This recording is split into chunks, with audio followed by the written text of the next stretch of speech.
In this day and age, WWE PLEs have never been easier to watch. From Peacock to Netflix to the network, since 2014, pay-per-views, PLEs, TT, whatever you want to call them, have been super affordable and accessible. But back in my day, you know, since I'm an unk now, let's just say times were rough. Mom, can I order the Royal Rumble, please? It's only 34. Fuck!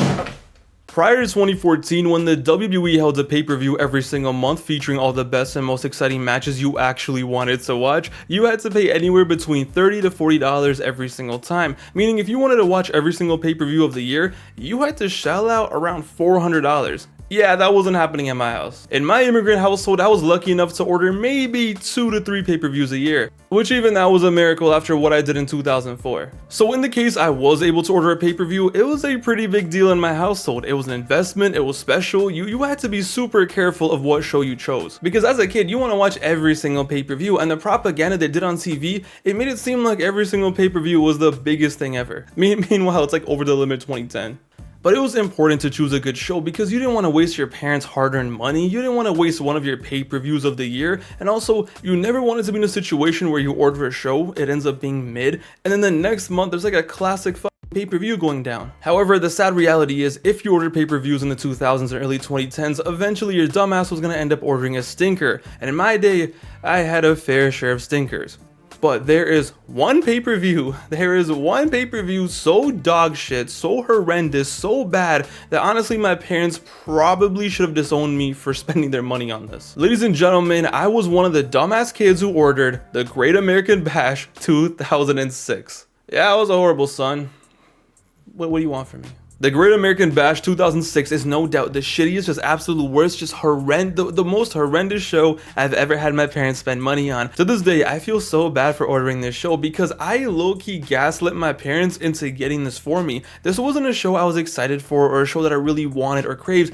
Honestly, this was just a show that I knew my parents would eventually budge on and get it for me. And it's all because of one thing. The main draw for the Great American Bash 06 was the fact that it was going to feature the first ever Punjabi Prison match. And just guess what my ethnicity is, boys. As a proud Punjabi, despite the Great Khali not being a reflection on the average Punjabi person whatsoever, I promise you we are not like this creature. Little me in July of 06 thought, hey, why not shoot my shot and see if I can get my parents hyped up about this pay-per-view and maybe they might order it. This was a show that I didn't care about, but a pay-per-view was a pay-per-view, and as a kid you obviously want to watch every single pay-per-view. So in July of 06, for a solid week before the show, I did the whole, oh mom, they have a Punjabi guy now. Kind of. Dad, they're having a match called the Punjabi Prison match. Well, weren't you in a Punjabi prison once? I probably even lied to them and told them, oh, the show's in Punjab. And after days of bringing it up every single day, my mom finally surrendered and just said, okay, just shut up, we'll get it. Suddenly this pay-per-view that I didn't care for that much felt like the biggest show of the year, and suddenly your boy was at summer camp flexing that I was ordering this show. So your boy definitely fell for the hype, and then out of nowhere it was like, oh shit, I mean it is Batista's first pay-per-view match in 7 months. Oh man, Rey Mysterio versus King Booker, I can't wait to see Rey retain, and hey, it's The Undertaker on pay-per-view, maybe the Punjabi Prison match might be pretty fun. The show was ordered, the whole family was sitting around the TV, it was 8 p.m. Eastern, the pay-per-view FBI warning went down, and ladies and gentlemen, I paid to watch one of the worst pay-per-views of all time. This show fucking sucks. You know what? Screw the sucking. This show was cursed, and not cursed because the match card was what it was. Nah, listen, if there is a god out there, trust me, even he didn't want this show going down. See, for the first hour or so, the show is decent. It is the most typical episode of SmackDown in 2006 you can imagine. Just the issue is, you sadly paid for it. Fireworks are going off, pew pew pew, crowd is hyped as hell, the Punjabi Prison match is being promoted like crazy, and it catfishes you. Even now I'm watching, I'm like, damn, this might be a fun show. They announced the show was live from Indianapolis, Indiana, and I remember telling my mom, you know, it's fine, Indiana, India, same shit, right? But for the first hour or so, the show was pretty chill. We get a solid tag team match with the GOAT 2006 SmackDown tag team. We had the Great Khali doing this. I'm sorry, what? We found out that Bobby Lashley wasn't going to be able to compete due to him having elevated enzymes in the liver, so he wasn't medically cleared. Now, I don't know what the hell elevated enzymes in the liver were in 2006, but you know, it sucks, but better safe than sorry. At least it's just one match getting changed up, right? So due to elevated enzymes in the liver, we get a weird ass heel versus heel match for the US title for 13 minutes, which nobody cares about. I mean, listen to this.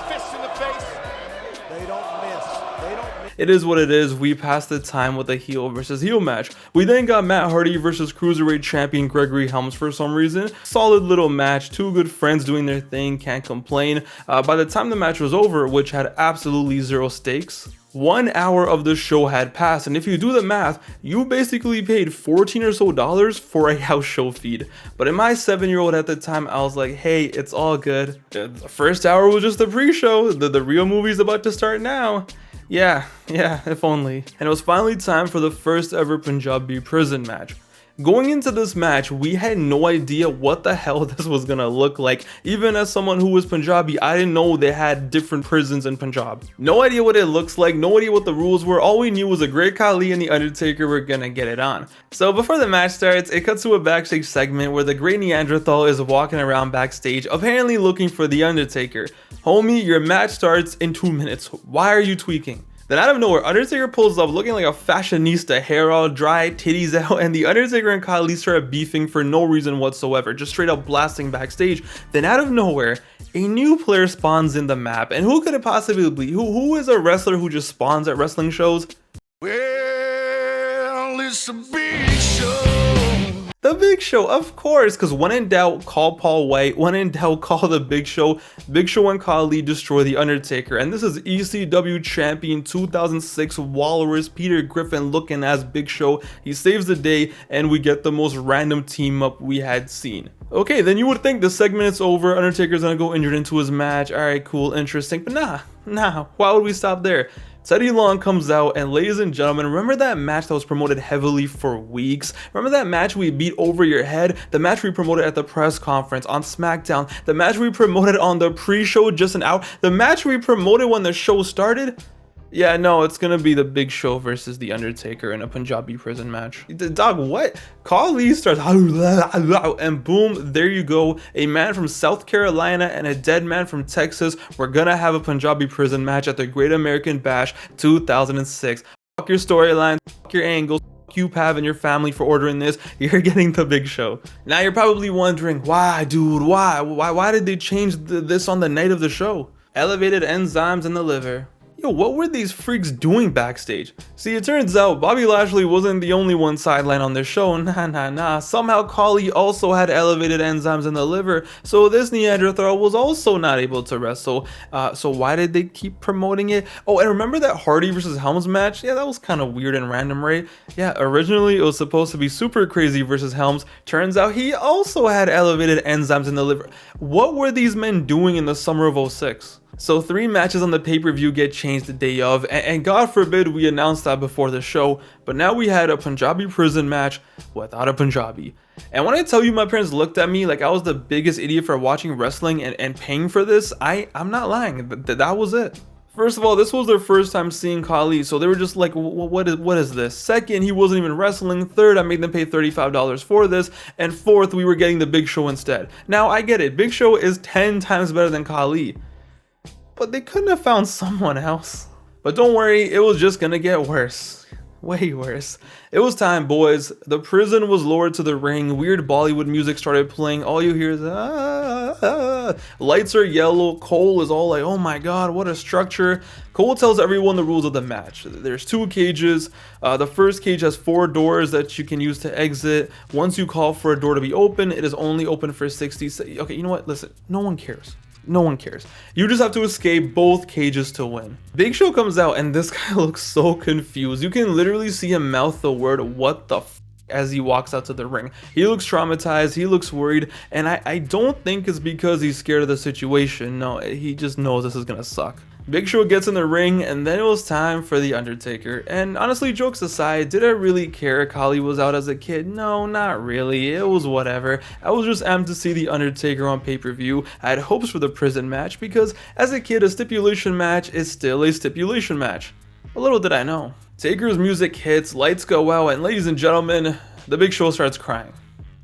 Bro, what the Yes, the Big Show stands in the ring, and apparently the Undertaker's entrance is so goddamn beautiful that he literally cries while the Undertaker makes his entrance. You can't make this up. Tears are rolling down his cheeks. The Undertaker is doing his best to look deadly as ever. Meanwhile, Big Show is shivering in his boots. Big Show is terrified, from elevated enzymes in the liver to Big Show crying in the ring. What the hell was this show becoming? Why did I order this? The match starts. Show wipes his tears, and tears start coming out of my eyes at that point.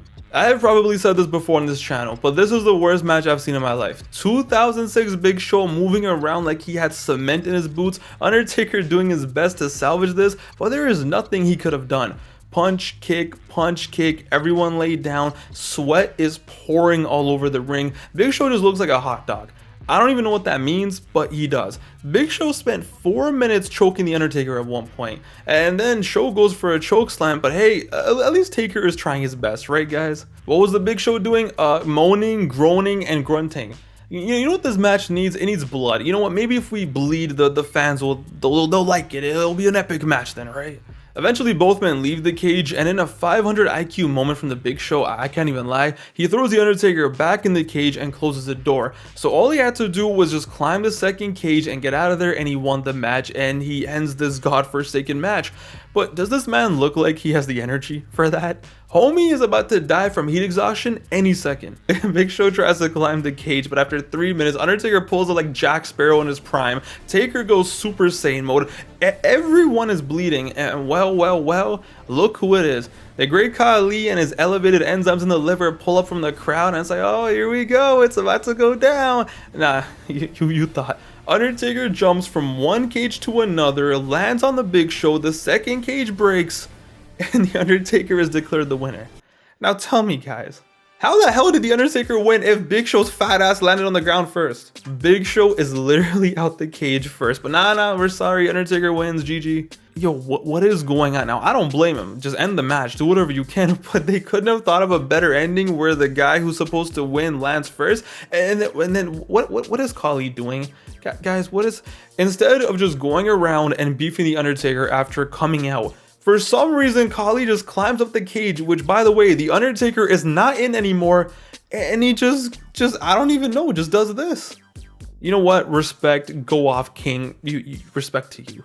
Taker leaves, Big Show gets on his knees, and I swear to God, he looks to the sky and just, he's asking for forgiveness for his sins, because his biggest sin was being a part of this match. Worst pay-per-view big match ever. You can definitely call this a big match. If you were alive at the time, you knew how much they pushed this, how much this meant. This match had so much promotion. I wouldn't say this match had hype, but definitely a lot of promotion. This was 20 minutes. This match was 20 minutes. This match is so bad that Dave Meltzer, yes, Dave Meltzer gave it a -1 star. How in the blue hell do you get a -1 star? Don't you just get a star for participation? Well, makes sense. One of the guys didn't even participate. Absolutely disgusting. And this was with the Big Show. Imagine if Khali wrestled. It would have been -4 stars. Alright, so the show's been asked. Khali didn't even wrestle. Half of the matches got changed up. Khali showed up, didn't wrestle, just climbed up a cage and went rah. Big Show had the worst performance of his career, and then he decided to like pray to the sky for some reason after his match. What could possibly make this night worse? Well, how about you and your family, your immigrant family, sitting together and watching a bra and panties match? My grandma watching Edge and Lita get it on was less awkward than this. How do you even explain this to your parents? Yeah, mom, dad, we're just gonna have to watch this wrestling match where these ladies, like, the only way they can win is by taking their opponent's clothes. What are we doing here? My mom was just like, oh, so this is the type of wrestling you watch. Meanwhile, my dad, like, he wants to look. I know he wants to look, but he can't look too much or else my mom's gonna eye him down. Meanwhile, on the screen, it's just all... Nah, it was so awkward. I'm pretty sure my dad at one point was like, bathroom. Oh, I just realized why it went to the bath. You know what? Let's just wrap this video up. I can't lie to you guys, this was the most awkward thing in my childhood, because when you had bikini contests and other bra and panties matches on Raw and SmackDown, you could change the channel, right? Change the channel, pretend like nothing happened. Oh, I don't know what happened. Yeah, I feel like watching SpongeBob for like 2 minutes now. Yeah. But on pay-per-view, when you paid for this, I was too scared to change the channel, because I thought if I change the channel, what if when I come back, the pay-per-view feed is gone? But yeah, great memory watching a bra and panties match with my parents. Amazing, just fantastic memories. It was then time for another match that was changed. Batista versus Mr. Kennedy. So originally this was supposed to be Batista versus Mark Henry, but remember, God hates the Great American Bash, so Mark Henry got injured a week ago, Kennedy got thrown in there, and well, let's just have Batista beat the hell out of Kennedy for 7 minutes, get disqualified, and call it a day. Cause yeah, you know, that's what I order pay-per-views for. Batista, who I can't lie, looked like such a demon. I was such a Batista fan at this point. He just comes out there and squashes Kennedy. He sends him to the afterlife. Kennedy actually needed 20 plus stitches after this. So you know what? Thank you for your service, sir. But yeah, Batista, he couldn't even get the 1, 2, 3, which I was like, really? Even watching this now, it's like, really? Just let him have the 1, 2, 3. I get why they didn't. It was still cool to see Batista just destroy him as a kid, but it was definitely very unsatisfying. But I get why they did it. But nothing. Ladies and gentlemen, nothing was more unsatisfying than the main event of this show. Rey Mysterio versus King Booker for the world title. Going into the show, as much as I talked about the Punjabi Prison match, I was definitely excited for this match, and the main reason was, well, it was 2006 Rey Mysterio. I was 8 years old, what more do I even say? I swore on everything, on God, on Jah. Going into this match, I thought there was no way ever, like it was impossible that Rey was losing. I genuinely thought it was impossible. It was Rey Mysterio against King Booker. Nah, no way. I vividly remember me, all my friends, all the other kids at summer camp, not one of us thought Booker had a chance. This was the year of Rey Mysterio, and looking back at it, we see how he was booked and it's very disappointing. But back in the day, I didn't notice that. To me, I'm like, hey, he's still a champion, he's still doing his thing, he's not losing to King Booker. So for me though, I'm not gonna lie, as bad as this pay-per-view was, as bad as it was while I was watching it, even going into it, I kind of knew this probably wasn't gonna be the best show. If Rey retained here, I would have been more than happy. And to me, that was the guarantee of the show. Until I saw Booker's special entrance. Yeah, I can't lie, I got pretty shook after that. But Rey and Booker had a great match, and the funny thing is, I went back to find online predictions for this show. Yeah, everyone and their mom had King Booker winning. Of course, because what did I know as a kid? But now, this match was a great match. Booker was moving in a way that he hadn't moved since like, what, 2003? And these two were low-key going crazy. 06 Rey Mysterio pulling out some awesome moves, and the reversals from Booker were top tier. And when Booker did the Three Amigos on Rey Mysterio, now that is a very good spot. When I look back at this time, I wish I was a little older to appreciate King Booker, because as a kid, obviously I hated him, I despised him, thought it was boring, cringe, stupid, all that, right? But looking back, he was hilarious. I mean, the man just magically developed an accent. Charmel was in her bag, we got ref bumps, Rey was wrestling like his legacy was on the line, and we were just a short 1, 2, 3 away from Rey Mysterio winning and saving this pay-per-view for little 8-year-old Pav. But why would we get that? Why the hell would we get that when we can get this instead? Ooh, CHAVO. CHAVO, todo nombre. CHAVO, the most useless nephew in the history of nephews, breaks every kid's heart and screws over Rey Mysterio. King Booker gets the 1, 2, 3 and the Great American Bash. Yes, the Great American Bash. After 4 matches got changed, after a Bra and Patties match, after being just so damn boring, ends with Chavo Guerrero costing Rey Mysterio the World Heavyweight Championship and sending 8-year-old Pav to sleep, depressed out of his mind. Ladies and gentlemen, this was such a sad ending, such a heartbreaking ending, because, okay, looking back at it, it was so obvious that Chavo was going to turn on him, but I didn't think that was going to happen back in the day. I didn't think that was possible. It was just so heartbreaking, being that young, convincing your parents to spend money on this show, staying up and watching it, just to see Rey Mysterio get cooked like this.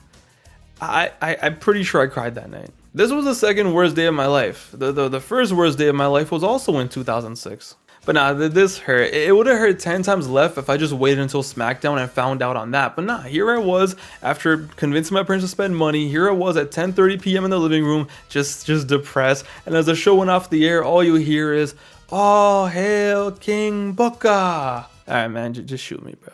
$35. I said it 100 times. I'll say it one more. $35. I still can't believe what I was thinking. What a different time. Imagine if the network hadn't come out and the pay-per-view model continued post 2014. Imagine buying Hell in a Cell 2019 for $40. There would have been protests outside of Titan Towers. When we look back at these old shows, it's such a different time, and it's like, you gotta remember, people were spending their hourly day's work almost on these shows back then. And that was the risk. That was the risk of buying pay-per-views, spending hard-earned money and getting something like this. In this day and age, you're not gonna cancel your Peacock or your Netflix because a pay-per-view is boring. You don't care. First of all, there's so much other content on there. Second, it's 10 bucks, 15 bucks, whatever, man. It's all good. But back then, when you only got to watch 2 to 3 a year and you ordered something like this, it hurt. It genuinely hurt. Spending hard-earned money and all you see is Chavo Guerrero screw Rey Mysterio in a match that you thought it was impossible for Rey to lose. What a wild time. And I guess fun fact, guess what the minimum wage was back in 2006 where I lived? It was actually $7.75. So my parents, to pay for the show, worked in a factory doing hard labor, slaved away for almost 5 hours just to pay for this, and this is what I got. A show so bad that their son never watched again, even though he taped it, never watched again. Easily the worst show I have ever ordered. Easily. But for all the unks out there that have also are old enough to have ordered a show back in the day, let me know down below, what is the worst show you ever ordered? What is the one pay-per-view that for some reason you asked your parents to order, for some reason you were hyped and excited, and then you watched it, and then you were just like, all right, well, I hate my life because now I'm not going to be able to order SummerSlam. Let me know down below, what is the worst pay-per-view show you ever ordered? It's your boy Pav, aka Wrestling Gifts. Hope you guys enjoyed this little video. I'll be back on the weekend with some SummerSlam recap videos. We'll talk about the modern product a little bit on the weekend. You know, it's been a while. It's been a minute. Hope you guys enjoyed the video. I will see you guys very soon. Comment down below. And yeah, I'll catch you guys later. Later, guys.